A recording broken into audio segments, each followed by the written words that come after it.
Karena kadang-kadang salah sedikit tentang rutinitas yang dilakukan komunikasi misalkan, kemudian ada keterlambatan komunikasi, entah itu 1 jam atau bahkan mungkin 1 hari, itu akan menimbulkan kecurigaan atau yang negatif ya kepada salah satunya.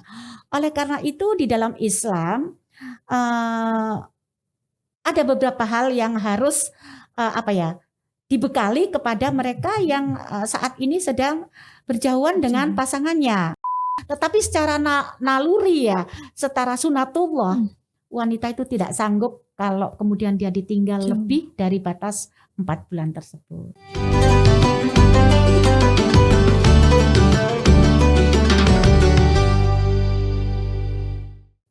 Assalamualaikum warahmatullahi wabarakatuh. Waalaikumsalam warahmatullahi wabarakatuh. Alhamdulillah, kembali lagi dengan saya Pipit Maulidia di podcast harian Surya Tribun Jatim Network dengan tema Ramadan. Nah, hari ini kami akan membahas tentang tema LDR dengan suami. Telah hadir bersama kami Bu Alifah Hikmawati, pimpinan Aisyah Jawa Timur, merangkap Ketua Aisyah Kota Surabaya. Assalamualaikum Bu. Waalaikumsalam warahmatullahi wabarakatuh, Pak Pipit. Ya. Terima kasih Bu atas rawuhnya ke podcast kita hari ini. Nah, mengenai tema LDR dengan suami, banyak ini pasti relate ya dengan kehidupan masyarakat. Mungkin suaminya kerja di luar kota atau suaminya pulang 1 minggu sekali. Nah, ini bagaimana sih pandangan Islam tentang wanita yang harus berjauhan dengan suami? Gitu Bu. Iya. Baik Mbak Pipit, alhamdulillah. Pertama marilah kita memohon ridha Allah dengan memulai kita berdoa kepada Allah. Bismillahirrahmanirrahim. Assalamualaikum warahmatullahi wabarakatuh. Waalaikumsalam. Alhamdulillah. Alhamdulillahirabbil alamin. Hamdan yuafi ni'amahu wa yukafi mazidah. Rabbana walakal hamdu kama yanbaghi li jalali wajhikal karimi wa azimi sultanik. Asyhadu alla ilaha illallah wa asyhadu anna Muhammadan abduhu wa rasuluh. Rabbi shrah li sadri wa yassir li amri wahlul 'uqdatam min lisani yafqahu li amma ba'du. Pertama-tama sahabat Surya dan Tribun Jatim yang kami hormati, marilah kita memanjatkan puji syukur kehadirat Allah Subhanahu wa taala karena Allah senantiasa masih menyempurnakan iman kita, memberikan kita kesehatan sehingga kita dapat berjumpa kembali dalam kondisi yang fit sehingga kita masih bisa melakukan amar ma'ruf nahi mungkar. Amin ya rabbal alamin. Salawat serta salam semoga tercurah kepada junjungan kita Nabi besar Muhammad sallallahu alaihi wasallam. Tema yang kami angkat pada saat ini adalah LDR ya, artinya antara suami istri atau bakal calon suami istri yang tempatnya berjauhan, sehingga bagaimanakah pandangan Islam menurut pandangan Islam yang benar terkait masalah LDR ini. Baiklah Mbak Pipit, terima kasih atas waktunya. Sebenarnya hubungan jarak jauh, baik itu dialami oleh yang sudah menjadi suami istri ataupun calon yang akan menjadi suami istri, sebenarnya kalau di era digital seperti saat ini tidak ada masalah yang khusus nggih, karena segala fasilitas atau berkomunikasi baik itu lewat chat ataupun video call itu sudah sedikit mengobati tentang kerinduan walaupun itu hanya sekedar lewat suara atau gambar sementara. Akan tetapi LDR ini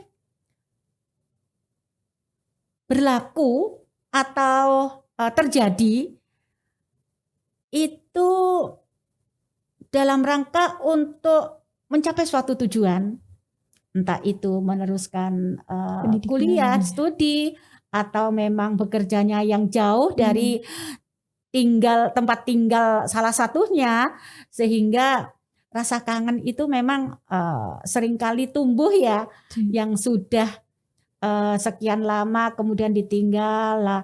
Memang untuk LDR ini banyak hal yang harus dipersiapkan, yaitu tentang kesabaran,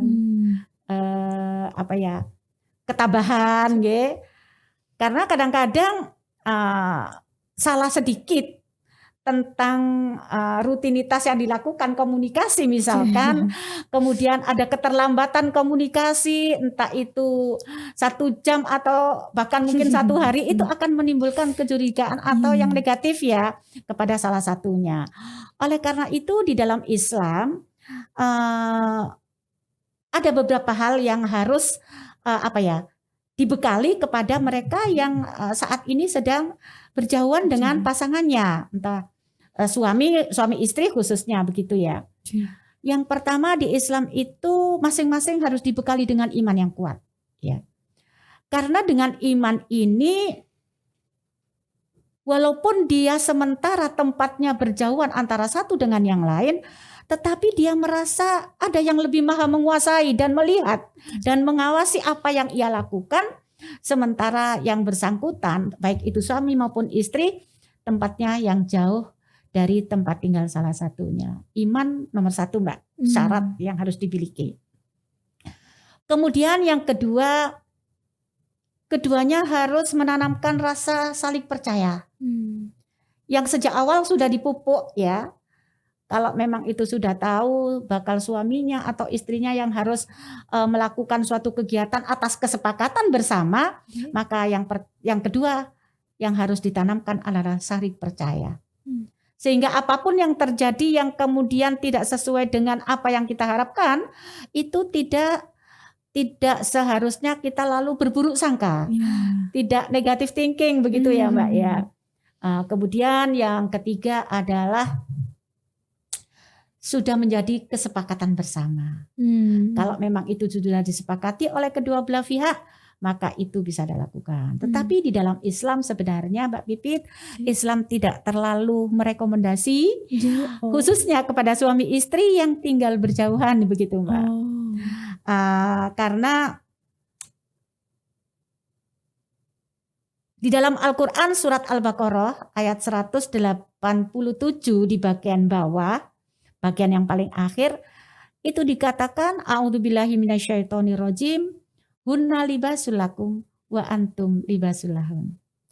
Kalian para wanita adalah pakaian untuk suamimu, sedangkan suami pun juga merupakan pakaian bagimu. Kalau kita menyimpulkan atau menelaah dari ayat ini, fungsi pakaian itu kan melindungi Mbak ya. Entah itu melindungi dari rasa dingin, rasa panas, kemudian hal-hal yang kemudian menyakiti bagi tubuh si pemilik pakaian tersebut. Kalau sekiranya kemudian pakaian itu jauh dari kita, lalu fungsi pakaian itu akan lepas begitu Mbak. Itu yang pertama. Kemudian kalau kita melihat fungsi pakaian sebenarnya, pakaian itu akan bisa memperindah bagi pemiliknya. Kalau seorang suami kemudian dia bisa memberikan pakaian kepada istrinya, artinya istri itu akan terlihat indah khususnya di hadapan suami pada saat dia menggunakan pakaian tersebut. Begitu pula sebaliknya. Di dalam suatu riwayat, pernah Rasulullah itu didatangi oleh seorang sahabat, bukan putrinya Pak ya. Putri Rasulullah itu kan juga bernama Fatimah gitu ya. Tapi ini kebetulan ada seorang sahabat wanita yang bernama Fatimah Al-Qais. Pernah suatu saat Fatimah ini datang kepada Rasulullah dan menyampaikan apa yang menjadi permasalahan bagi dirinya. Dia mengatakan, wahai Rasulullah, saat ini saya dikhitbah, dilamar gitu katanya, oleh 2 orang laki-laki. Yang satu itu namanya Muawiyah, yang satu namanya Abdul Jaham. Setelah mendengarkan keterangan dari Aisyah Al-Qais ini, kemudian Rasulullah bersabda, Kalau Muawiyah, dia adalah sosok yang bukan kaya, bukan orang kaya, dia orang miskin. Sehingga dia tidak memiliki banyak harta. Adapun Abu Jaham, dia adalah sosok laki-laki yang tidak pernah melepaskan tongkat dari pundaknya. Ini arti kiasan ya Mbak ya. Ada dua penafsiran tentang tidak pernah melepaskan tongkat dari pundaknya. Penafsiran yang pertama dikatakan Abu Jaham itu adalah selalu syafar, selalu bepergian. Artinya dia mungkin kalau jadi suami dia selalu meninggalkan istrinya karena pekerjaan atau yang lainnya. Penafsiran yang kedua, tidak pernah mengangkat tongkat dari pundaknya itu adalah sering memukul kepada istri. Itu penafsiran yang kedua. Kemudian dari hadis ini artinya Rasulullah tidak merekomendasi si Fatimah ini untuk dinikahi oleh kedua orang tersebut. Khususnya kepada Abu Jaham yang dia selalu bepergian. Kemudian pernah suatu saat waktu Umar bin Khattab menjadi khalifah, memang sudah menjadi kebiasaan Umar bin Khattab kalau malam hari itu dia keliling kampung, Pak. Sekarang kalau istilah sekarang belusukan gitu ya. Umar bin Khattab pada suatu saat dia berjalan di tengah malam di suatu kampung. Kemudian hatinya tersentak ketika di salah satu rumah itu ada rintihan seorang perempuan. Yang inti dari apa yang disampaikan oleh wanita itu adalah kalau bukan karena perintah Allah, jihad fisabilillah yang dilakukan oleh suami saya, maka saya akan merasa kesepian. Kalau suami itu meninggalkan saya dengan waktu yang cukup lama. Kalau bukan karena perintah Allah, tentu saya akan protes dengan keberadaan suami yang jauh dari dia. Pada saat itu Umar bin Khattab mendengarkan apa yang menjadi sambatan ya istilahnya ya, sambatan wanita tersebut. Kemudian keesokan harinya Umar bin Khattab itu datang ke rumah wanita ini dengan membawa seperangkat pakaian, membawa bekal makanan yang diberikan kepada wanita tersebut. Dan kemudian dia mencari tahu kira-kira suaminya ada di posisi mana yang segera dihubungi untuk dianjurkan segera pulang, gitu Mbak. Maka beberapa saat kemudian suaminya bisa terhubungi dan beberapa hari kemudian suaminya dipersilakan kembali meninggalkan medan pertempuran tersebut. Itu salah satu kisah yang dialami pada saat pemerintahan Umar bin Khattab. Kemudian bagaimana menurut Islam sebaiknya? Islam sebenarnya menganjurkan bahwa khususnya suami istri itu tinggal di satu tempat yang sama. Sebagaimana Allah berfirman di dalam Quran surat Ar-Rum ayat ke-21 ya. A'udzubillahi minasyaitonirrajim wa min ayatihi an khalaqalakum min anfusikum azwajal litaskunu ilaiha wa ja'ala bainakum mawaddatan wa rahmah. Di antara tanda-tanda kekuasaanku adalah aku menciptakan pasanganmu itu dari jenismu sendiri agar kalian merasa tentram di sampingnya dan timbul mawaddah warahmah, menumbuhkan kasih dan sayang.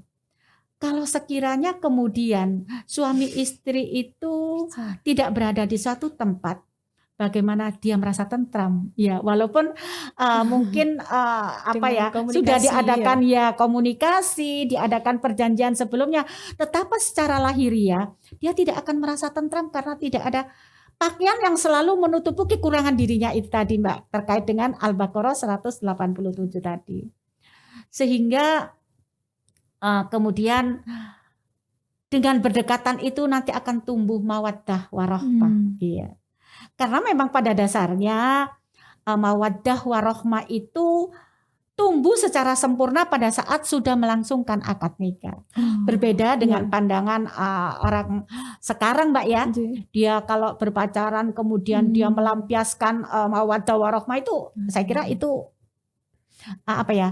kesaksian yang bohong. Karena kalau sebelum menikah kemudian itu tumbuh, itu rasanya terlalu dibuat-buat begitu. Kalau Allah mengatakan bahwa mawaddah warahmah itu tumbuh pada saat dia sudah melangsungkan akad nikah dan mereka sudah tinggal serumah, kemudian dari sikapnya yang baik dan lain sebagainya, itu akan tumbuh rasa mawaddah, kasih dan sayang itu tadi. Kemudian pernah juga Umar bin Khattab selain mendengarkan keluhan seorang wanita tadi, dia pernah menanya kepada seorang putrinya, yaitu Hafsah. Dari itu Hafsah ini adalah putri Umar bin Khattab.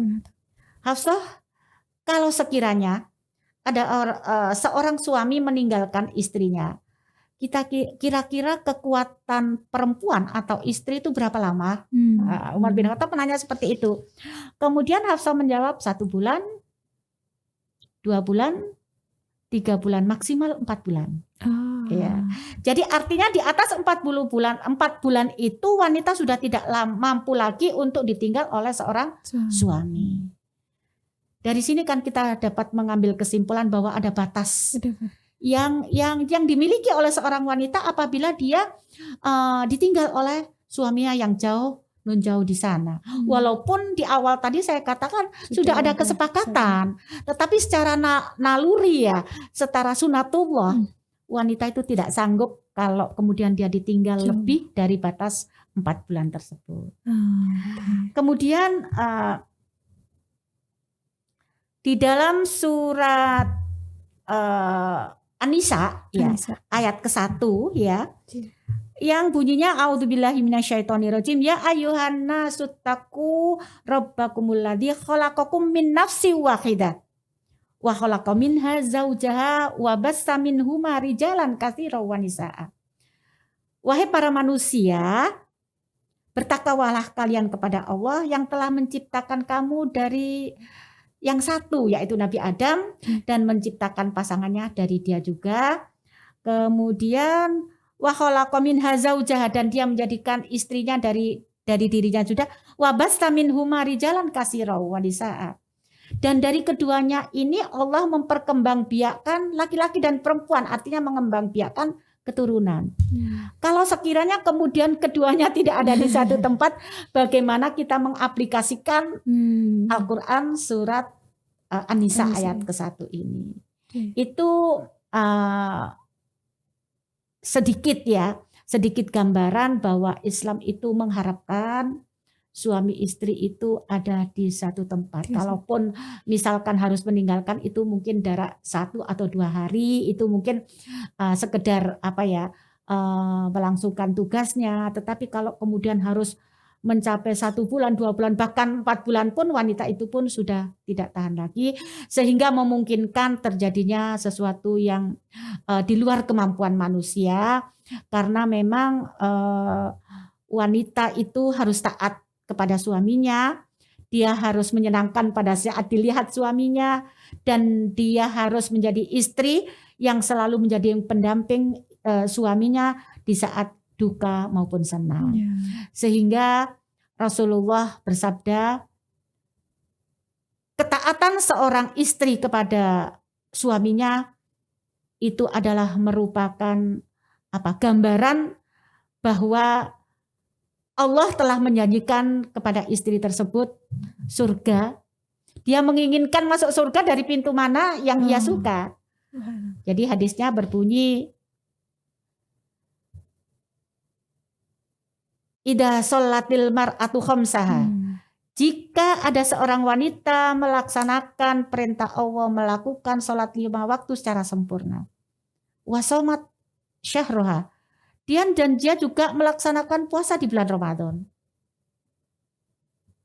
wa hafidhat farjaha, dan menjaga kesucian dirinya dan hartanya pada saat suami meninggalkan dia, wa ata'at zaujaha, dan taat sekali kepada suaminya, Wakilalaha, maka dikatakan kepada wanita itu, udkhulil jannata min ayyi abwabin syi'ti. Kamu boleh memilih masuk ke dalam surga dari pintu mana? Artinya diberi keleluasaan untuk memasuki pintu surga yang ia suka. Kemudian ada hadis lagi yang mengatakan rizquhu fi baladihi. Rizkimu itu ada di kotamu, maksudnya. Artinya suami istri itu harus ada di tempat yang sama. Karena kalau suami istri itu ada di tempat yang sama, rizquhu fi baladihi, di situ itu akan Allah menurunkan rizki yang halalan thayyibah, yang barokah. Gitu. Jadi lalu bagaimana dengan orang yang kemudian istrinya jauh ke luar negeri, kemudian istrinya tetap tinggal di Indonesia misalkan, apakah itu tidak tergolong rizquhu fi baladihi menurut keterangan hadis ini? Tidak. Artinya kebarokahan rizki itu bisa dinikmati oleh suami istri yang keduanya ada di satu tempat. Iya. Sehingga di dalam Islam itu tidak terlalu menganjurkan untuk berpisahnya suami istri dengan berbagai alasan tadi ya, tidak terlangsungnya keturunan, ya, kemudian tidak tumbuhnya mawaddah warahmah, karena selalu berpisah otomatis kan tidak ada interaksi yang dekat, sehingga untuk menumbuhkan rasa kasih sayang itu kan dari berbagai hal Mbak ya, untuk kebiasaannya yang menyenangkan kepada suaminya, kemudian dari situ kemudian tumbuh mawaddah warahmah itu tadi. Ada satu hadis lagi Mbak. Rasulullah mengatakan kalau sekiranya ada perintah seseorang itu menyembah kepada selain Allah. Ini kalau sekiranya ada perintah gitu ya. Kan kita diperintahkan hanya menyembah kepada Allah ya. Kata Rasulullah, kalau sekiranya ada perintah seseorang itu menyembah kepada selain Allah, maka aku akan perintahkan istri-istri itu sujud kepada suaminya. Luar biasa Mbak.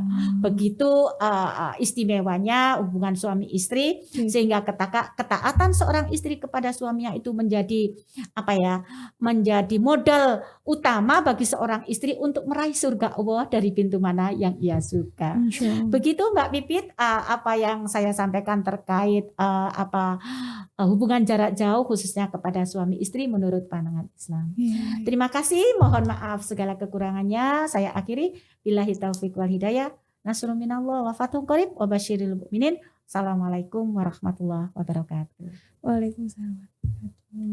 Matur nuwun penjelasannya Bu Alifah tentang hubungan LDR, long distance relationship, suami istri. Betul. Subhanallah, terima kasih. Jadi luar biasa tadi pembahasannya, dijelaskan dari A sampai Z bagaimana hukumnya ketika berjauhan. Tadi ada harus komitmen, harus imannya harus saling percaya, imannya juga harus kuat, benar. Imannya harus kuat juga. Nah, tapi dianjurkan, kembali lagi dianjurkan sesuai hadis dan firman Allah yang disebutkan tadi di surat Al-Baqarah dan An-Nisa ayat 21 bahwa sebaiknya berkumpul di satu tempat. Ya, demikian yang bisa kita diskusikan hari ini di podcast Ramadan, pembahasan tentang LDR dengan suami. Semoga di lain waktu kita bisa berjumpa lagi dengan Bu Alifah di lain kesempatan. Kurang lebihnya kami mohon maaf apabila ada kekurangan. Semoga ini juga bisa diambil hikmahnya oleh teman-teman Tribun Jatim semua. Assalamualaikum warahmatullahi wabarakatuh. Waalaikumsalam warahmatullahi wabarakatuh.